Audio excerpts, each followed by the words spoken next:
The following is a presentation of The Day.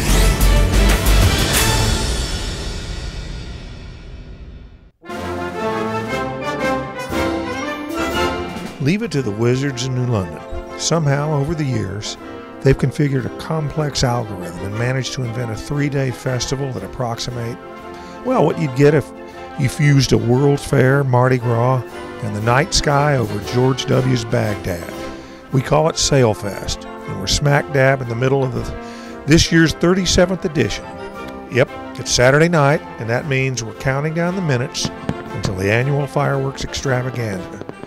Choreographed ballet of day-glow pyrotechnics presented by Garden State Fireworks this year and sponsored by the Foxwoods Resort Casino and the Mashantucket Tribal Nation. Sit down, put your seatbelt on, ignition, liftoff.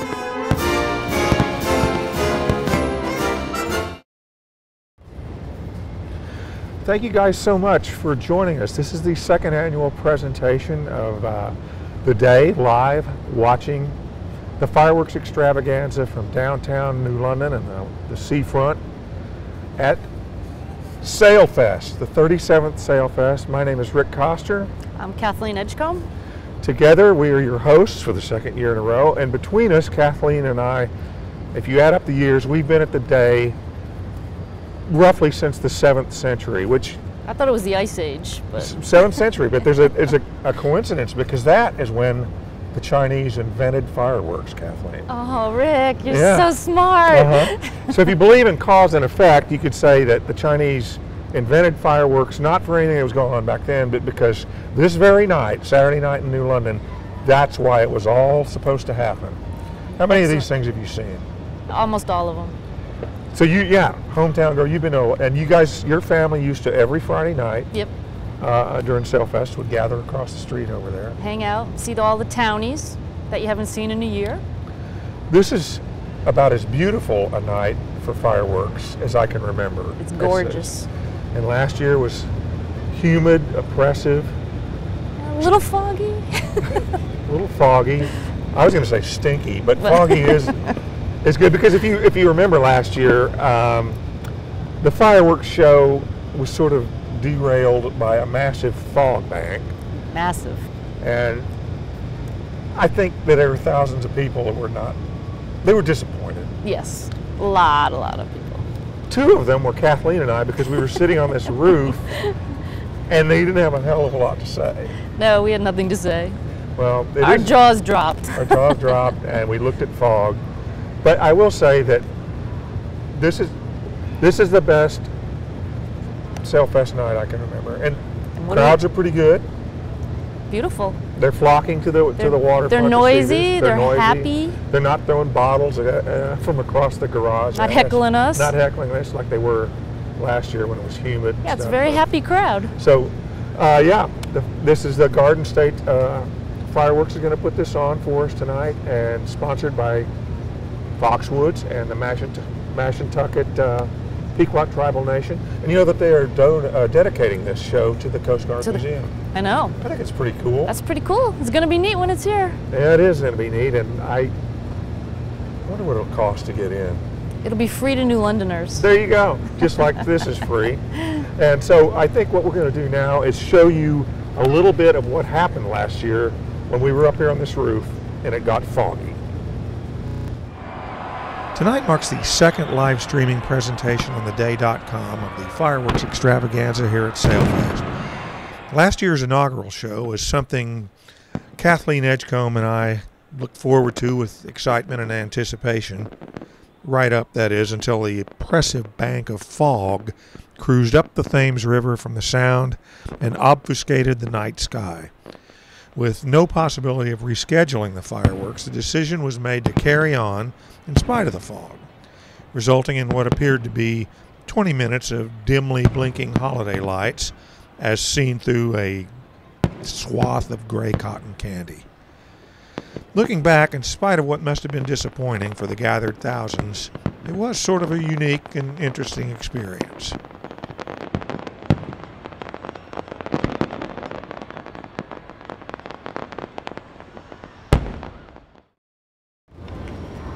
So that was a little bit of a taste of what it was like last year when when the fog descended. It was like a Stephen King novel. Yeah, it was. And It was. but tonight is perfectly clear. The meteorologists are smiling upon us.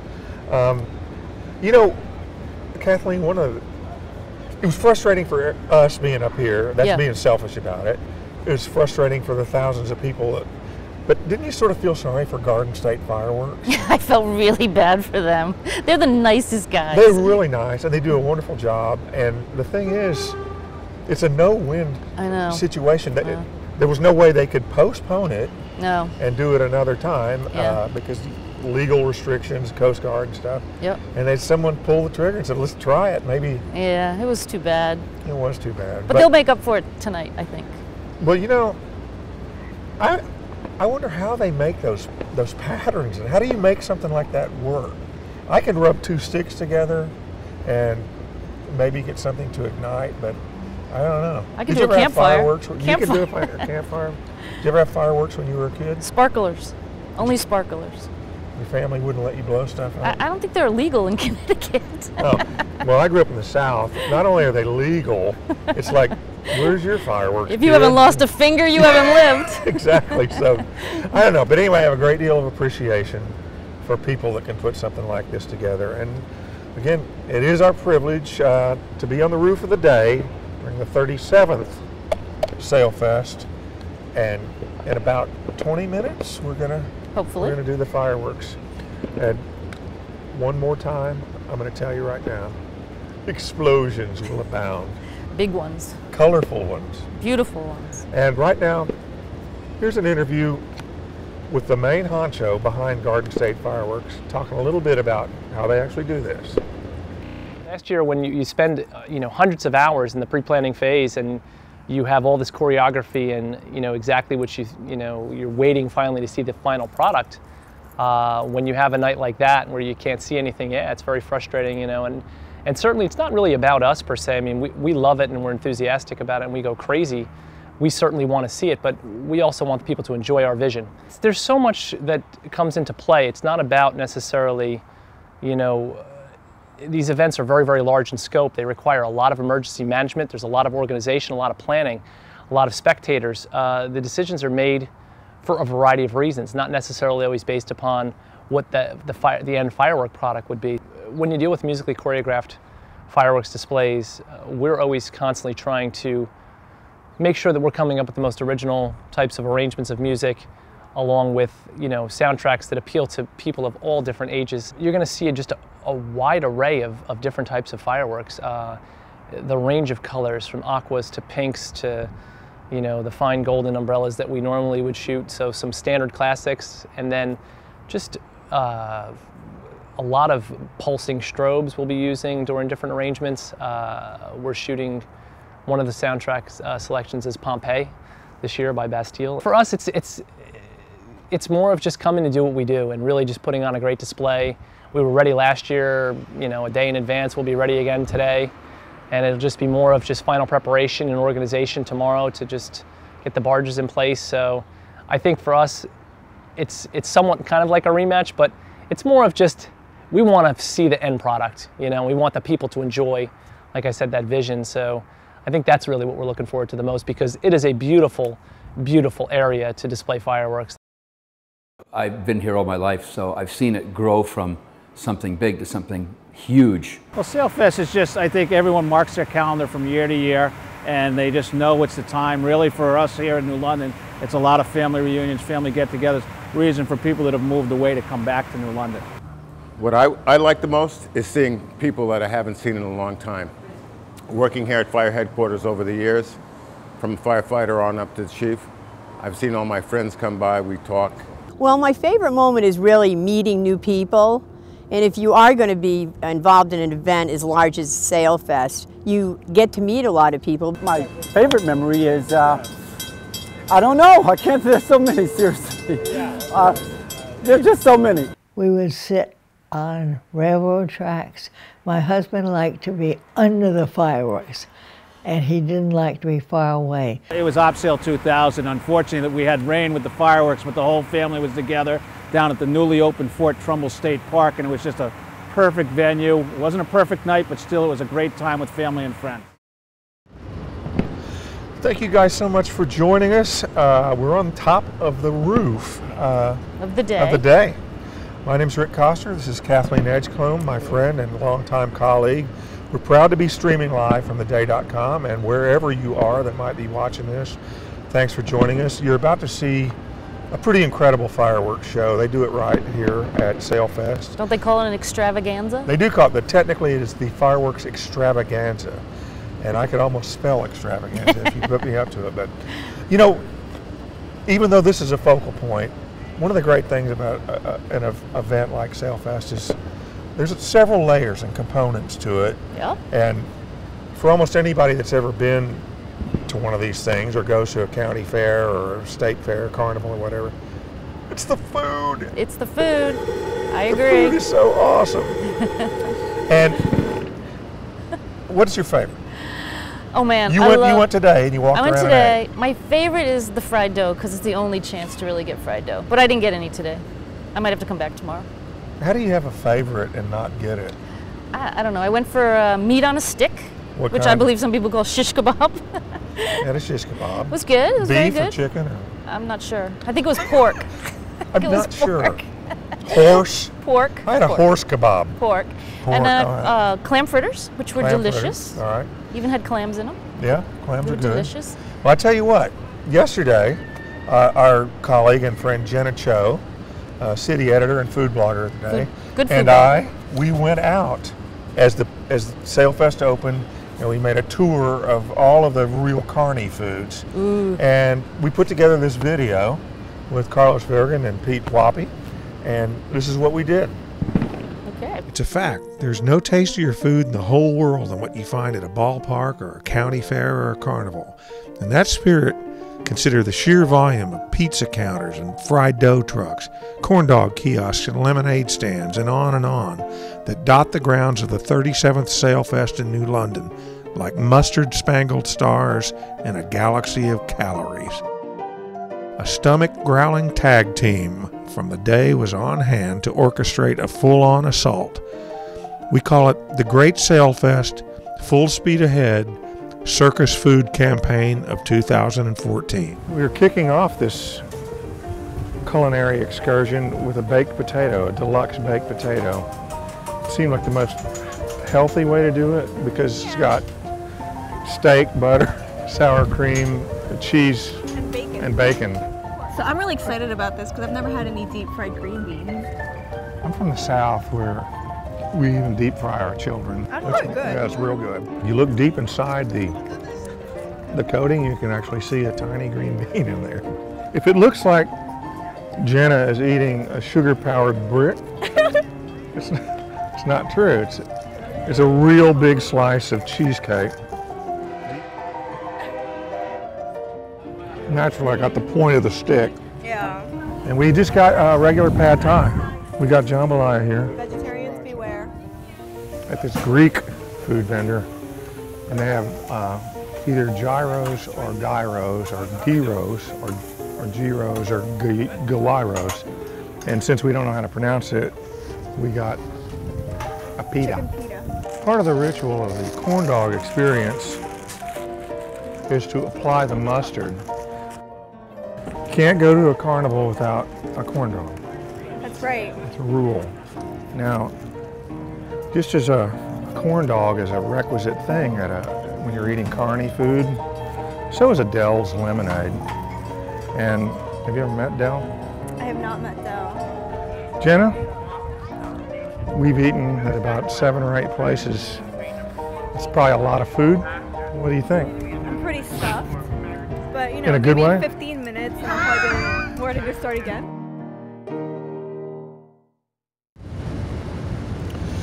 So yes, Kathleen, food is a huge component to anything like Sailfest. And you guys did a good job. You think we did a good job? And my favorite part? What was your favorite part? You carrying a milk crate.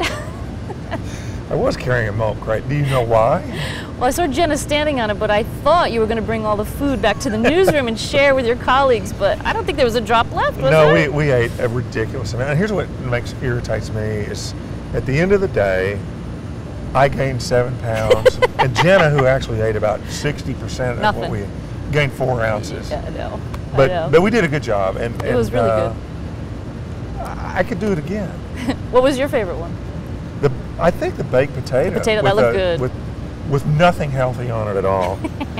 Now, another component to these things is the entertainment. Yeah. And they have great live entertainment here. We have a fertile musical territory. Regionally, they get a lot of great bands from all kinds of styles, national acts. What's kind of bittersweet is that for years, right at fireworks time, the Reducers always played because they are New London's band. Yeah. And of course, the bass player Steve Kaika died 2 years ago in the band. So what's sort of interesting is the surviving guys carried on, and they have just formed a new group. There's the 3 of them, called the 3-Pack. And last night they played their first Sailfest since Steve passed away. So it's kind of neat that they... Nice job. Now, do you get out and watch the music? I haven't. Well, Friday I was busy, so I haven't. So I'm going to come down tomorrow. I got a friend playing tomorrow. Who's playing? The Barn Dogs. Who are they? I don't know. They live in East Lyme. Well, they're that's friends a good of thing mine. to know. They live in East Lyme, and they're playing. Well, you know, I'm from the South, a spiritual son of New Orleans and from Dallas, and the Neville Brothers is the greatest band out of New Orleans ever. And tomorrow afternoon, Charles Neville, the Grammy-winning saxophonist, will be appearing with, I guess he'll be on the main stage. Yeah, that'll be good. But in the meantime, speaking of the Reducers and the 3-Pack, we put together what I think is a really neat piece about what they feel like coming in. Yeah, good. Reducers were, and always will be, New London's iconic band. 2 years ago, when bassist Steve Kaika passed away, the Reducers ceased to exist. Now, in a different guise, Hugh Birdsall, Tom Trombley, and Peter Detmold have reemerged as a new musical entity called the 3-Pack. It's fun to be here. It's always been a big event for us and for New London, and I'm glad we're not the headlining act tonight. We're not ready for prime time yet. It's been a couple of years since we played. We used to play down on the pier, and always enjoyed it. It was always a good feeling, good time. We always felt we were a big part of downtown New London because we have a studio here downtown. And we're playing with friends and good bands, and I'm looking forward to it. And it's a beautiful night, and there's few venues I enjoy playing more than I haven't enjoyed playing more than at the Hygienic Heart Park.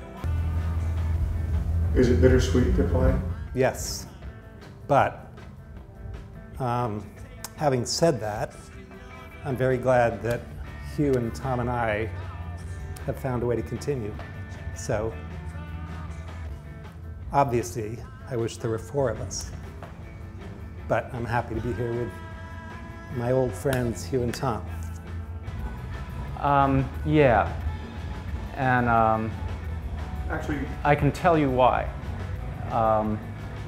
Just playing in this trio is a bittersweet experience because my wife noticed when we set up that we set up in the same way that we would set up in the Reducers. That is, I would be on stage right, and then Peter would be next to me, and then Tom.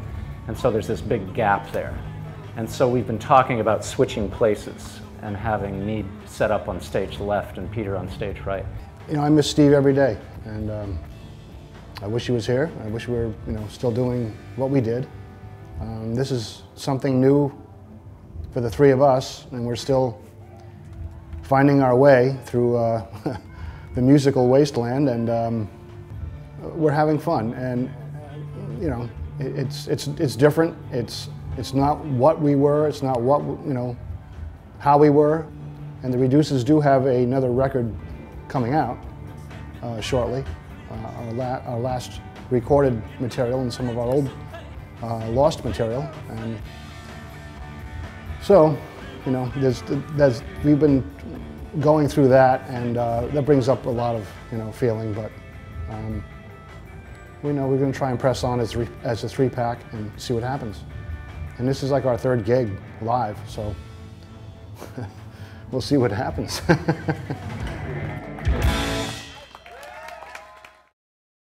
Probably one of my fondest memories was Op Sail 2000, when all the tall ships came in. Got to go on, do a little exploring, and see what life was like on a boat back then. My favorite Sailfest moment was Sailfest 2006 here in New London. On the deck of the brass rail, I had met my partner here in New London a year earlier, and we came to Sailfest, and just seeing the community here, and it was a beautiful night. I really just fell in love, not just with Sailfest, but with New London. The people, it's festive. Could have been anywhere in the world, but it was here in New London. Yeah, we played after the fireworks at the Oasis, and it was an amazing concert. People from all over the place. Most of the crowd didn't even know them. It was amazing. Magic night. Thank you guys so much for joining us. It is downtown New London, Saturday night Sailfest, and we are streaming from the roof of the day. Kathleen Edgecombe, I'm Rick Koster, the day's 2nd annual presentation of the Fireworks Extravaganza, which is a pretty damn big deal. Huge deal, huge. It is. It's all over New England. People come, Trains, they crawl. Trains, horses. Boats. I don't know about horses, but... We talked a little bit earlier as we wait for the explosions in the sky, Kathleen, about some of the elements that make it cool to be at Sailfest, and there's a carny food, and there's live music and stuff. And then there's also the actual carny element, the rides and the whole mystique of being it. And I guess it's just sort of a back by popular demand idea, but last year when we did our first show, we ran a feature on what a lot of people are not aware of is there's actually a language that carnival and circus workers invented, maybe not for the purest of ideas. They can speak, and the rubes, like you and I, don't know what they're saying. What's it called? I think it's just called Carny Speak. Or and it's Carny. Coming out on the the CD. You can learn. Well, not quite yet, but what we thought we would do is we did a piece on Carny, and if we re-rolled it, people could see what we were talking about. Because I learned how to speak Carny because my dad literally was one of those guys that ran away and joined a carnival. I don't think anybody does that anymore. But I don't know. He did, and he taught my sister and I how to speak Carny, Kiazarni. I could speak it. Well, I don't want to get ahead of myself, but I can speak Carny. So what we thought we would do is we will rerun this piece on how to speak Carny. There you go.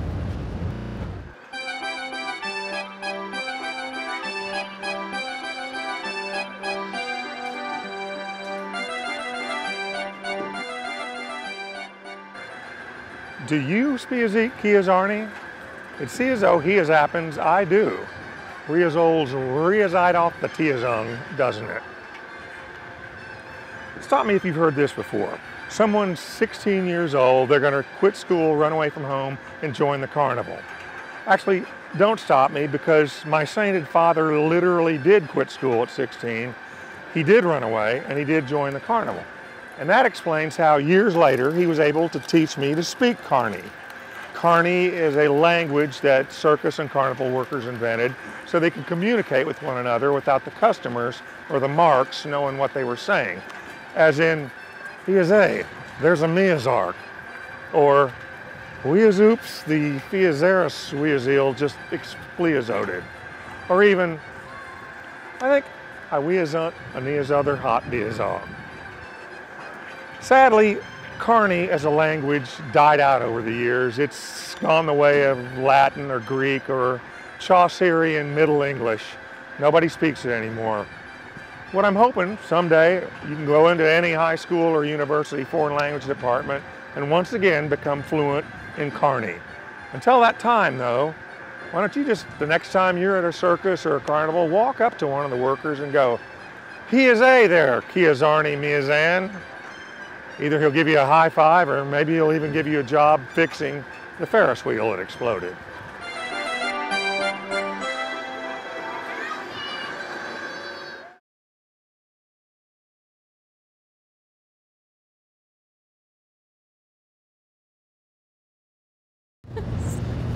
there you have it. That's how last year we explained how to speak Carny, and it seemed like a really appropriate thing, given that we're here at Sailfest.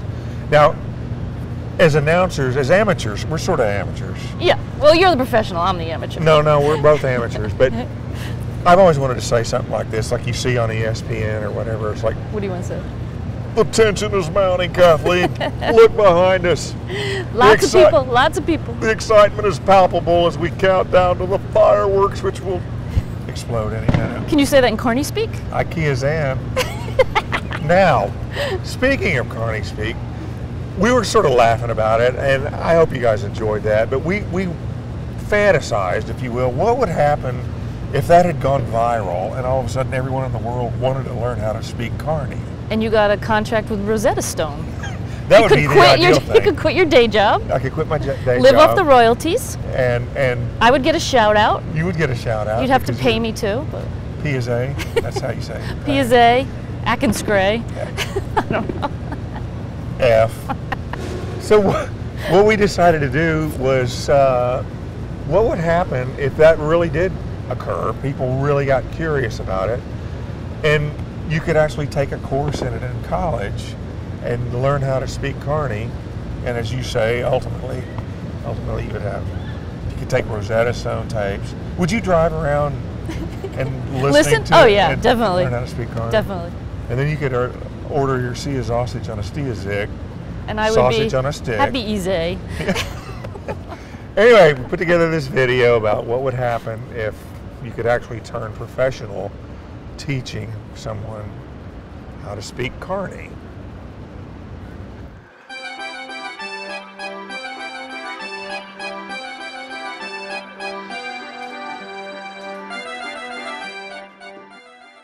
Last year, one of our pre-recorded feature videos that we showed on our inaugural fireworks broadcast at the day focused on the phenomenon of Carny speak. It is a secret language used for years by guys who work in circuses, midways, and carnivals to communicate with each other where the rubes wouldn't know what they were saying.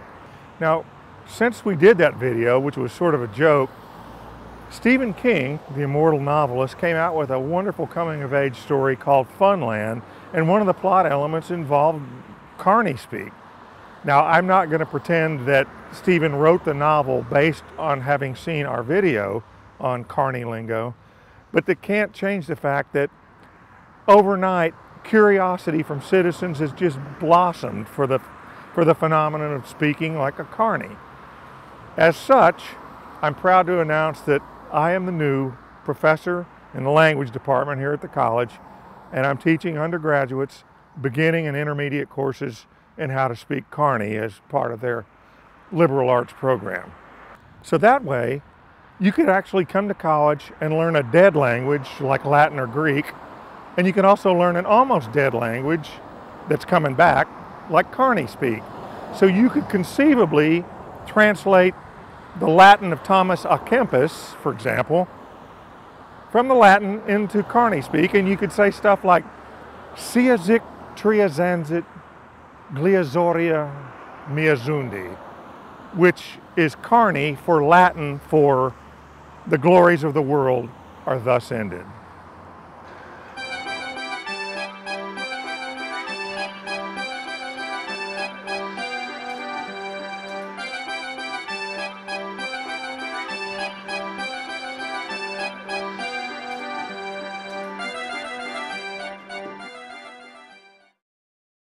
Oh, well, the fireworks are just outstanding, you know. Listening to the music tied in with the fireworks just enhances everything so much more. There's always something to do, enjoying the boats, just being outside, the scenery, and being in downtown New London. I never say hello to more people than I say hello to on Sailfest. There's so many things with my kids growing up, and it was where you had to be. In fact, my youngest son just called me from Boston and said, "Dad, I'm coming down this weekend for the fireworks." So it's like something you can't get out of your soul once you get a taste of it. My grandson will experience it for the first time this year. So that'll be my favorite part, is watching him experience this. This is Kathleen Edgecombe. I'm Rick Coster. We're proud to be here on behalf of the day, streaming live. We're back. Theday.com. Yes. Sailfest on the water in downtown New London. And what are we doing? We're waiting on fireworks. We're waiting. We're waiting on explosions. Colorful explosions. Extravaganza. Could be any minute now. And it's sort of interesting because they can't really tell you it's going to be right now because they got Coast Guard, they got police. The radio. The radio, yeah, saying, wait a minute, there's a guy drowning. Or, well, hopefully not that, No. So any second, any minute, we're going to have fireworks. In the meantime, we'll just whip our heads around and be surprised like you. But we're looking over our shoulder during these breaks at this incredible moon. Yeah. It's a full moon, which is it's why a super moon. It's called. Technically called a supermoon. But it's also a full moon, so if a furry beast races out of the night and knocks Kathleen and I over the edge of the building, what will it be? Super werewolf moon. That's what I'd say. But anyway, it could be a Fisher cat. So, just so you know, the fireworks are tonight. Everybody's like, the fireworks, But Sailfest runs through tomorrow. There's a couple of really big acts playing. Lots of music. Kathleen is coming back because she has not eaten the fried dough that she always Which I wanted. must have. Yeah. I must have it. Now, fireworks, entertainment, food, all that stuff is great. And you know what? Someone put all this together. And who might that be? Someone we know. Do you think it's just? Do you think it doesn't just everybody happen? just shows up? I think it just happens. It just happened. Because no, it's like the people are behind the scenes. So far behind the scenes, you don't realize. Yeah, it's like the Chinese inventing fireworks in the 7th century just so we could have them tonight. But you know what?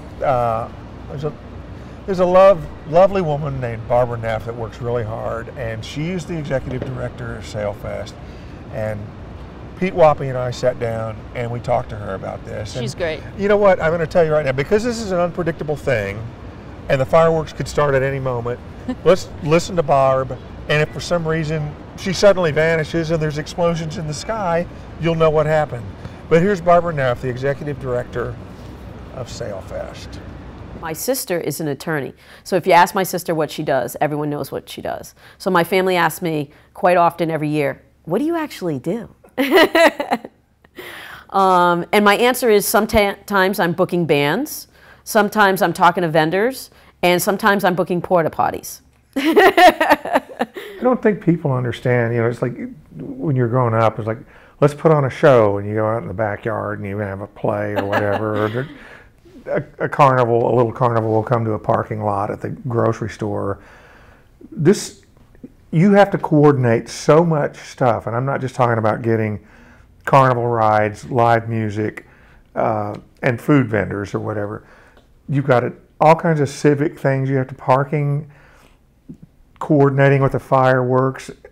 It's a full-time job, right? It is a full-time job. I mean, it's not only working with the vendors who do this on a regular basis, but it's also working with the businesses, and saying, you might sell, we have a new business in town that wants to come out for the event. Well, what do you sell? And what are you going to sell that's going to work at this event? Because it's a very fast-paced event. Because there's multi-stages, people want to grab the food. They don't want to sit down. They want to walk around the event. So I just don't want to take your money and say, come set up at my event. What I want to do, because I was a business person, is I want to work with you to have you sell an item that is good, that you're going to make money.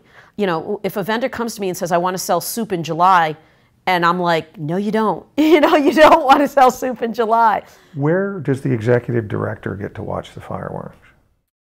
I watch them down with my whole staff down at the lobster dinner. Okay. We go in there and we sit there and we watch it. So that's the best place to watch them. I saw you one year it was a Sunday afternoon right after it was over, and you were in one of the golf carts that you travel around in. And we caught each other's eye, and you said something like, now it's beer time. You deserve that at the end of a Sailfest? After we clean up, our whole staff goes down to the beer tent, and unfortunately, there's beer left over, and we have to pay for it.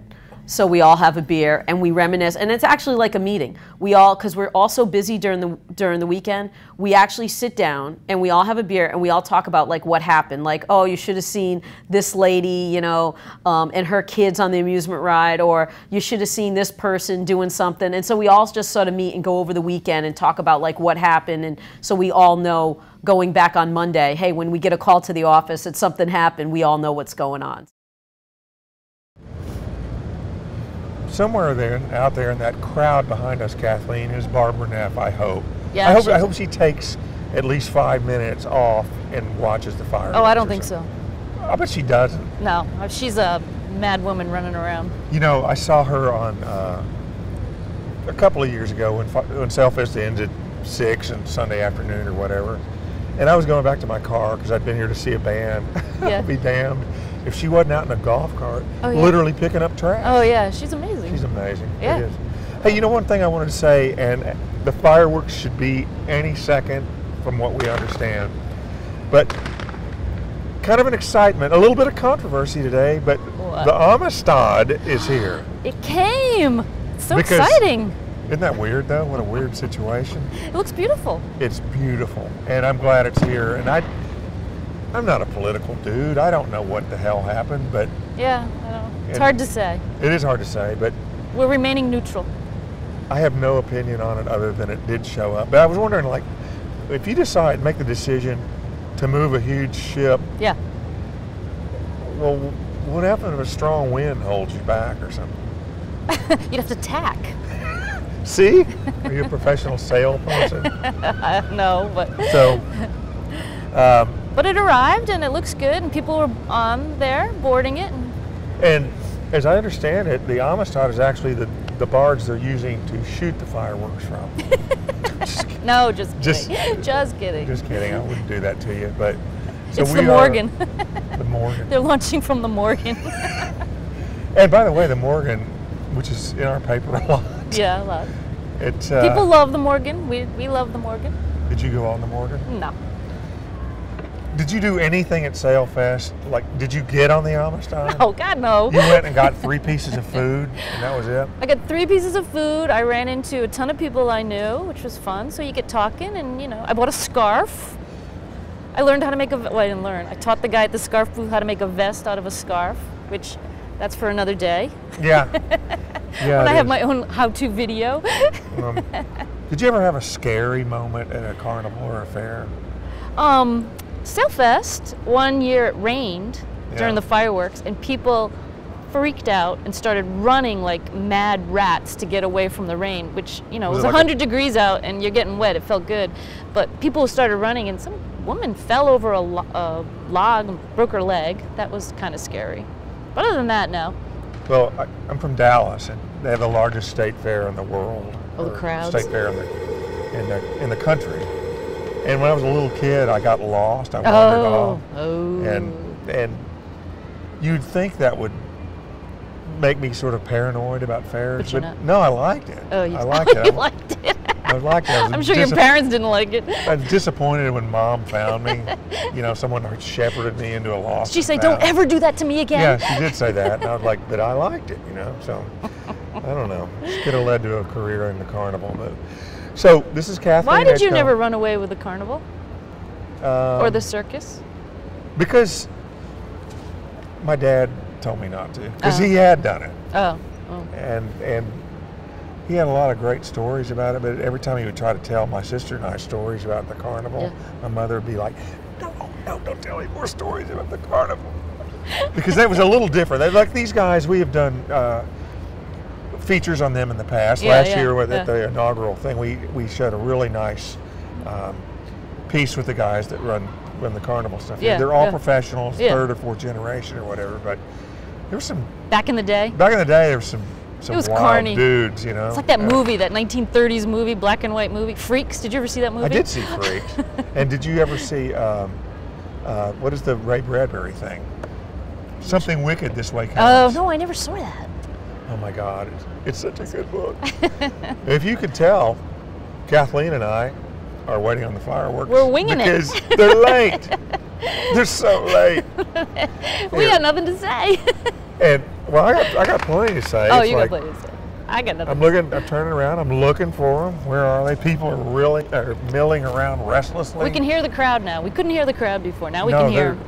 They're getting chanting anxious. slogans. Oh, they are. They really are. Where I are the think so. fire? Can you hear that? There's something. They're chanting They're something. chanting something. And What is that? the firework appreciators are restless. They are. No. Someone just screamed in agony. The situation is turning out there, America. Just kidding. It's all good. No sirens. It's all good. No sirens. As long as we don't hear sirens, As it's long good. as we don't hear sirens, we're all good. And I don't know what to. One So thing do is you that- walk around? I did walk You around. I walked around twice today. I go see a lot of bands because I'm a music writer here, and saw some bands last night.